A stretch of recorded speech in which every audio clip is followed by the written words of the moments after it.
everyone, it's Mrs. Smith, and today we are going to be talking about the poem Remains. So hopefully this is just all recall for you, a little bit of revision, working on from what you've already done in class before lockdown. Hopefully you can all remember the information on the poem The War Photographer.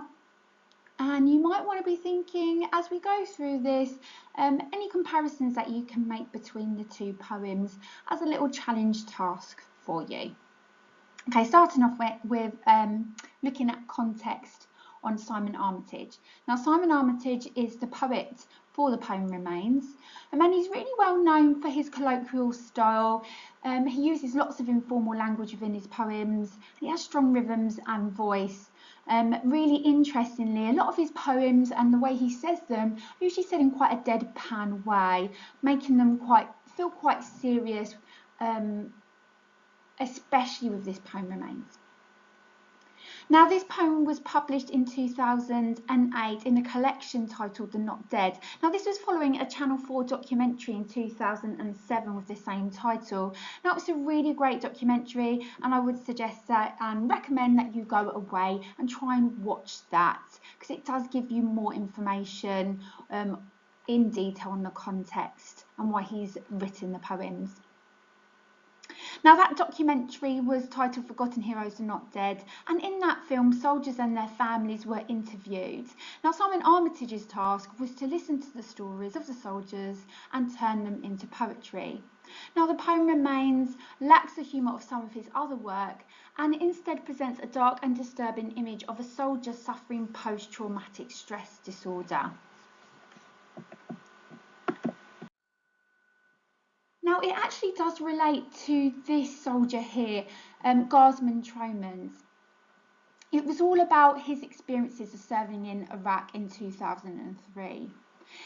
The poem actually recalls one particular event of his where he talks about shooting a suspected looter of a bank. So he was sent there for this task, and he was left with horrendous flashbacks reliving the moment of the man's death. And in the documentary, he does talk about how traumatic it was for him. He can remember the screams of the man, and he talks about seeing his insides spilling out. And these are all references that are made within the poem.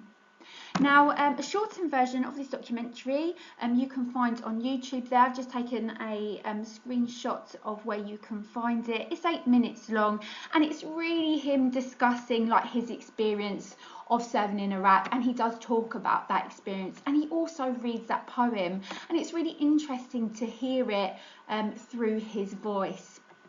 So absolutely go away, stop this PowerPoint as and when you need to answer questions, make your notes, and ideally go away and watch this documentary of 8 minutes on YouTube and come back and carry on with this. Just before I move on, he does talk about, I found was quite interesting, that soldiers always have this calm and collected exterior, but inside they're really traumatized and just frightened for their own safety. It's such an interesting watch. Do go away and watch that. Just a little recall question then before we move on then. What is this man's name? Where did he serve? What was the name of the collection of poems that Armitage did to show the experience of ex-soldiers? And the last question then, what happened to this man that was then retold in the poem? Now, just to recap, why context is really important for a poem. Just like Miss Kennedy told you in your last week's lesson, you should be talking about context when writing up your exam answer, just making sure that anything you're saying is directly linking to what it is that you're talking about. Now, in this case, you're going to be talking about the content of the poem anyway. So obviously mentioning this soldier's name, mentioning what happened to him and was based on real life experiences is all really relevant. And so you would be expected to comment on this within your exam. So knowing this now, remembering it is really key. We are now moving on to looking at the content of the poem Remains. Now this poem has 8 stanzas, okay, and it's really interesting to just start by thinking about the title Remains. Now Remains has 2 meanings. Now what I would advise before we carry on is that you're making notes as you go through this.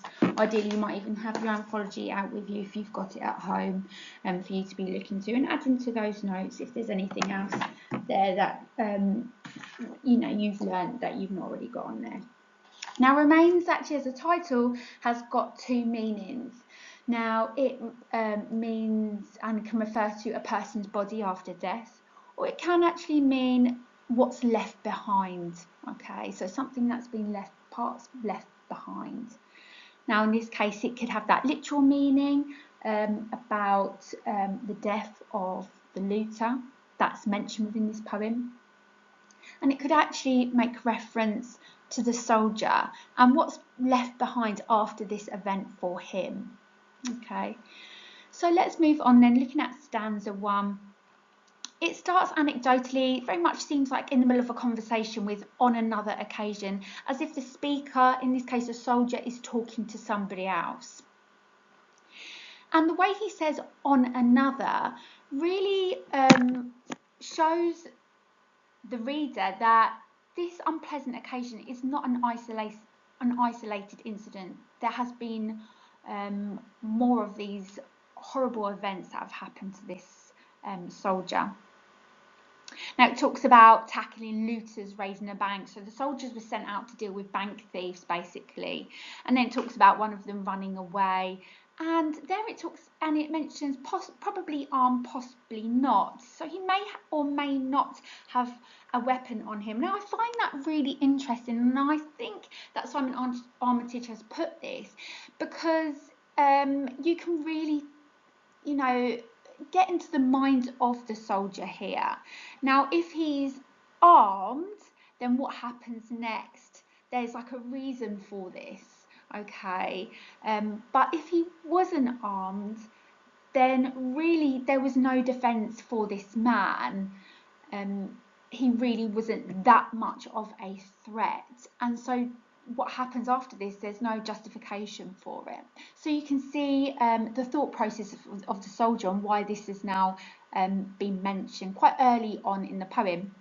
Now moving on to stanza 2, it talks about, it says, well, myself and somebody else and somebody else. So it's made clear that there were 3 soldiers.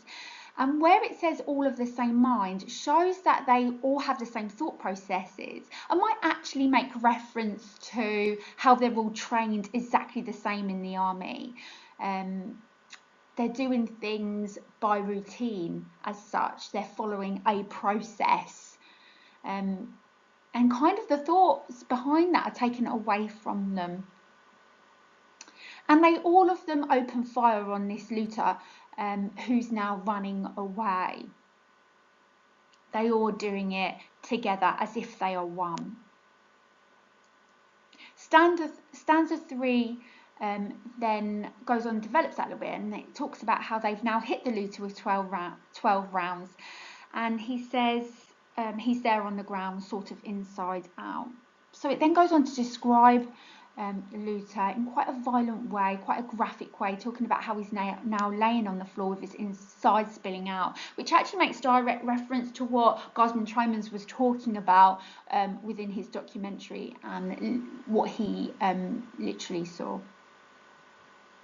after shooting that looter. Developing on and moving on from this, stanza 4 talks about the how the speaker sees the pain of this man who's now lying on the floor. And then what happens after this is that another soldier, he references him as a mate, a friend, throws the man's insides back into the body, and he's then carted off, sent back into the body, and he's carted off in the back of a lorry. And it's quite colloquial, it's quite casual the way it's mentioned, as if this man, this looter, isn't actually a person. It's as if they're so used to doing it as well. He says end of the story, except not really. So hasn't ended for him. This wasn't a success story. This is carried on.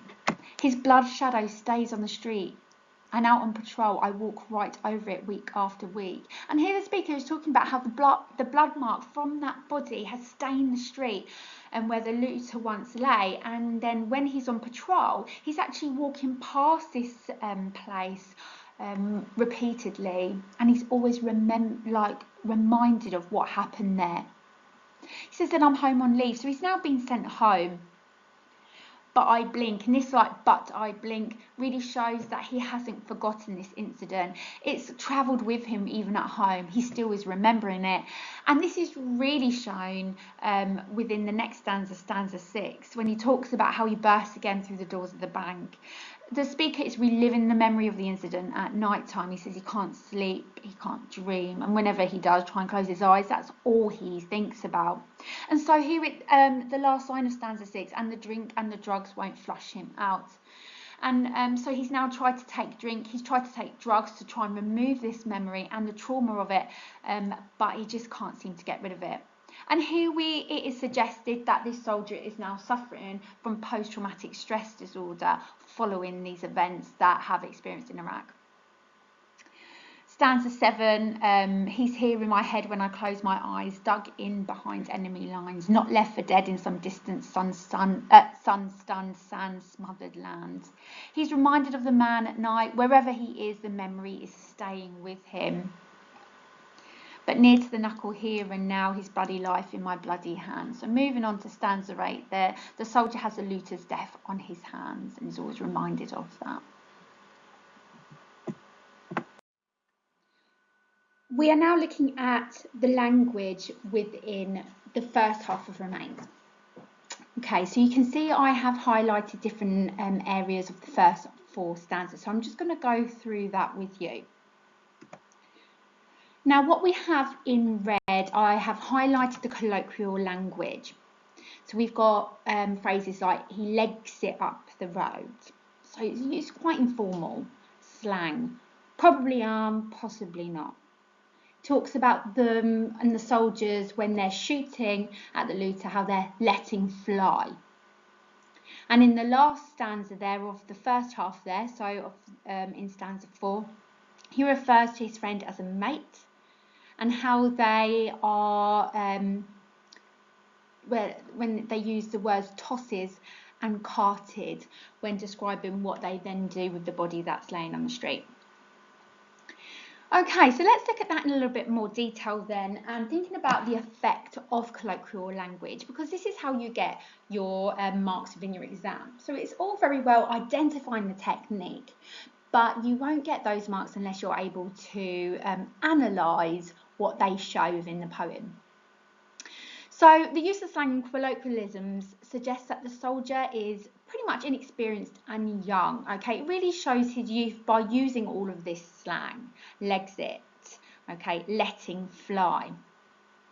Now, in stanza 1, when he says probably armed, possibly not, also shows his inexperience because he lacks awareness of whether this man is armed or not.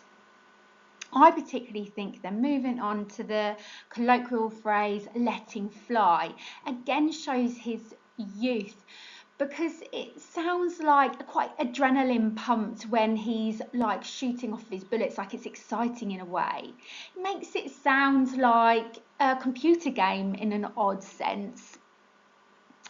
And it shows that he's not really thought about the effect of what he's doing, like the consequences of that at that point. They're just doing what they're programmed to do. It's exciting for them at that point, and he's not really thought about what it is he's actually doing. They haven't really thought at that point they are killing a real human being. Now later on with the colloquial language with mates, tosses and carted, it really shows a disregard for human life. The way that they deal with the body is so casual, it's like it's a regular thing for them, it's not a one-off, which he has also talked about right at the beginning when he refers to this whole event being another occasion. but the way that they just toss and cut off this body is really disrespectful to the person that they've just killed. Just shows a real lack of empathy for that person. It's like they're really desensitized to what they're doing. Now let's look at the repetition within here then. To start off with, looking at stanza 2 when he says, well, myself and somebody else and somebody else. Now the fact that he can't remember specifically who he was with, although he can remember quite fine details of the actual murder and the image of the body on the street, really shows elements of PTSD. Okay. Everything's a little bit hazy. He's blocked out some memories and not others, and it is really showing the trauma and the psychological effect of what's happened on the soldier. And he carries on to say, and we've got this repetition of all and three, all of us are the same mind, all three of us open fire, three of a kind. Okay. There's this element of collective blame, especially when he uses collective pronouns such as us. They were all doing the same thing, all programmed by the army to act a certain way. Could also suggest that it's a criticism of that. They've not put it, you know, it's all very robotic, very machine-like. There's no emotion at that point. They are just doing what they have been programmed and told to do. And also there's this like joint blame. Maybe in a way it's making him feel better that he's not just by himself doing this. They were all doing it together.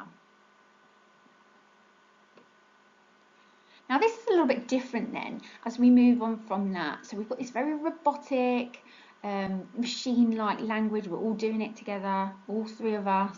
Then we move on to the third stanza then, where he says, I see every round as it rips through his life. I see broad daylight on the other side.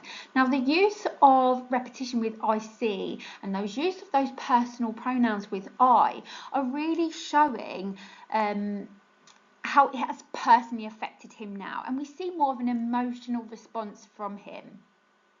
It's really had like the visual horror of the scene has now had an emotional impact on him, this psychological impact of the soldier. Okay, now if you get a question on the effects of war, okay, this would be a great technique to then talk about, because it's talking about like the serious impact of what's happened. Now the last thing we're going to talk about is the violent and graphic imagery. So we have other things, I haven't highlighted, and I should have done, I'll probably go back and try and do that, how it rips through his life. He's there on the ground, sort of inside out, his guts back into his body. And it's really shocking the reader with this. It really shows the violence of the scene and the visual horror of that. Now looking at the quotation, pain itself, the image of agony, that emotive metaphor shows how violence transforms and destroys people. And it is a real criticism of war when you look at it like that. These graphic images just create a haunting image in the readers, and in this case they've created a haunting image in the speaker's mind too. Now we move on to looking at the language techniques and the effect of them within the second half of the poem. Okay, so let's start off by looking at the metaphors within this section here. So starting off by looking at stanza 5, stanza 5 there, when he references the blood shadow and how his blood shadow stays on the street. Now he's referencing the looter there. Now it could be making reference to the physical reminder of the stain of blood on the floor, or it could be a metaphorically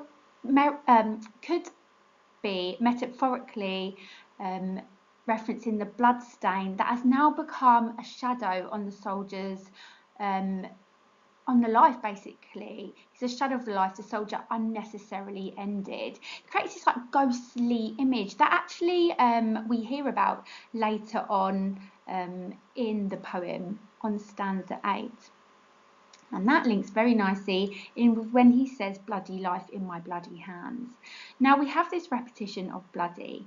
Now you could take it as like a swear word. He's just angry and frustrated. It could also show the literal blood he has on his hand from the body, or it could be a metaphorical meaning for the guilt he is now holding for killing this man. So they're two really interesting quotations there. Now you also have that link with Lady Macbeth there, when she, thinking about Macbeth, when she sees the blood of King Duncan on her hands, it's like it's always with her, that guilt, which eventually eats away at her. So that's a really interesting idea that you can make some intertextual links with that. Moving on then, let's look at repetition. So again, in the second half, we've got repetition. So we've got it here when he talks about walking right over this blood shadow week after week. And he makes reference to probably armed and possibly not. And he's repeated that earlier on in stanza 2, I think it was. Okay. Now this repetition here is highlighting how he's reliving that memory over and over again. And this probably armed and possibly not is him, again, in his sleep, thinking about whether his actions were justified or not. Again, if the man wasn't armed and he was defenseless, then he's killed him unnecessarily, causing more guilt for the soldier. We then move on to alliteration. We've got two examples of that here. We've got the drink and drugs won't flush him out, with the repetition of the D sound. These pluralized nouns, the fact that there's drugs, it's not just a one-off, shows that he's self-medicating and he has a substance abuse, which is ongoing. Now he's trying to dull the horror of the visual reminder in his mind. And it again is showing the real trauma and the post-traumatic stress disorder that he is experiencing now.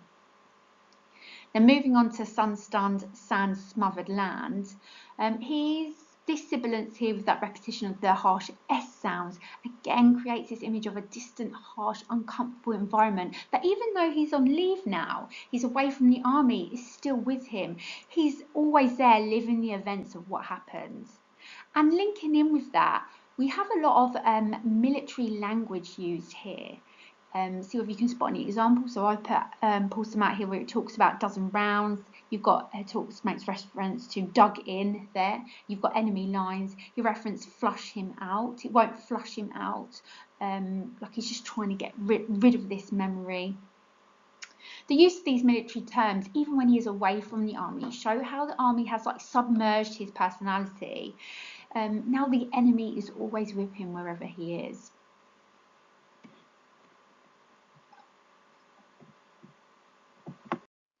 We are now looking at structure, and I specifically wanted to look at the structure between stanzas 5 and 6. Now this is great if you're aiming higher. There's some really challenging techniques here that you could mention in your exam, and it would show lots of knowledge. So looking particularly at where it says, then I'm home on leave, but I blink and he bursts again through the doors of the bank. Now the first technique there in red, that's called a volta. Now a volta is when there's a turning point in the poem. Now in this case, the speaker is in a different location, now away from Iraq, and maybe hoping to forget about what he has done with that. It could also signify the shift in narrative, because before all of this he was quite anecdotal, he's telling the story of what happened, but after this, like you've seen in the last half of the poem, it really becomes more confessional, where the speaker's really showing and explaining his guilt, ending on that when he says his bloody life in my bloody hands. Now, following that, you've got an example of caesura with that full stop. So it says, then I'm home on leave, full stop. Now, that full stop there is a break in the line, which shows that. It could also suggest that now he's at home, he's hoping for a clean break, to now forget about all the trauma of war. However, this goes straight into an enjambment with, but I blink and he bursts again through the doors of the bank. So you can see how one stanza, the sentence, flows from the end of stanza 5, but I blink, and he burst again through the doors of the bank, and continues into the first sentence of stanza 6. Now this suggests that it just isn't possible for the speaker to have that clean break. Those horrors of the war and what he has done are now invading his memories at home. He just can't escape it. Just some general comments about structure and form then, just to round this off. So structure of Remains, it's written as a monologue, which means like one person talking, we hear their thoughts and feelings. So in this case, it's the soldier. It's clearly a reflection of the past. He's talking about things that have happened to him, but it's written in the present tense, which really highlights how the memories like remain with him. It feels like it's happening every day, all day, like it's all fresh in his mind. Then moving on, we've got elements of form. So Remains is written in 8 stanzas, the first 7 of which are mostly unrhymed quatrains, which means like 4 lines, and they've not got a rhyme scheme to them. The final stanza contains only 2 lines, which actually does reflect the disintegration of the speaker's psychological state. He seems very depressed. He likes, real PTSD trauma with that.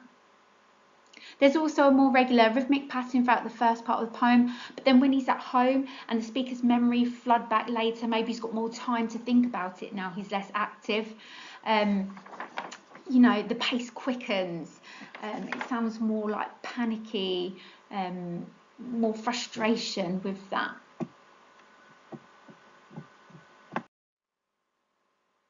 We have now covered context, content, techniques, structure, form. Okay. Now, because we've now revised all of those, it's time for you to show us what you have learnt. So I'm now going to give you an exam question you're going to focus on. Now, you've just done something really similar in your last online lesson about war photographer. So it's exactly the same process, but this time you're focusing on Remains. So the question that I'm going to ask you to answer is, read the following poem Remains by Simon Armitage and then answer the question that follows. In this poem, Armitage explores the effects of war. Okay. Explore how Armitage presents the effects of war in Remains and compare with one other poem of choice. So you could talk about the physical or psychological effects of war within this poem. There is a lot to talk about. Now, it asks you to compare it with one other poem from the Power and Conflict section. Now, by now, you should have covered 10 poems this term. Now, I would recommend that you don't do War Photographer, as you focused on that last time, so try to choose a different poem. Now, I would recommend something like Bayonet Charge, Kamikaze, Exposure or Poppy, so choose one of those. Now, if you need extra support for this task, remember online on the school's website you've got these lovely knowledge organisers where you've got Remains, and you've got all the other ones on there too. Now remember, you don't have to speak about both poems equally. You can focus on one more than the other, and if you are struggling, then you can just simply focus on Remains for this practice.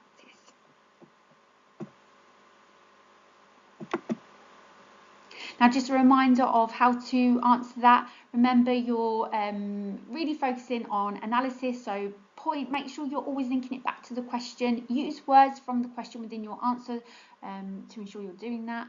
Make sure you're including quotations, and then your analysis, pick out, I would roughly say you want to analyse 3 quotations in depth, especially for the main poem there, which would be Remains.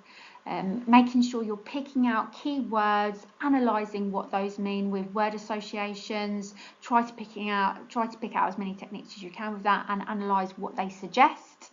Try to make links with context and structure with those.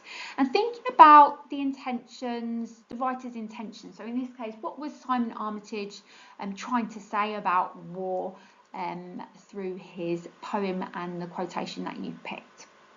So just some tips here: you must answer the question given, you must reference the poems by using quotations, you must explore the effect of the evidence and the writer's intentions, what do they want us to think or feel, link in relevant context, and compare the two poems. And this will just make sure that you hit all your assessment objectives in the mark scheme.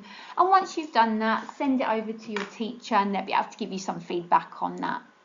And that's all from me. Just want to make sure that you have a lovely summer holidays, and your English staff are all looking forward to seeing you on their return. Take care, everybody. Bye.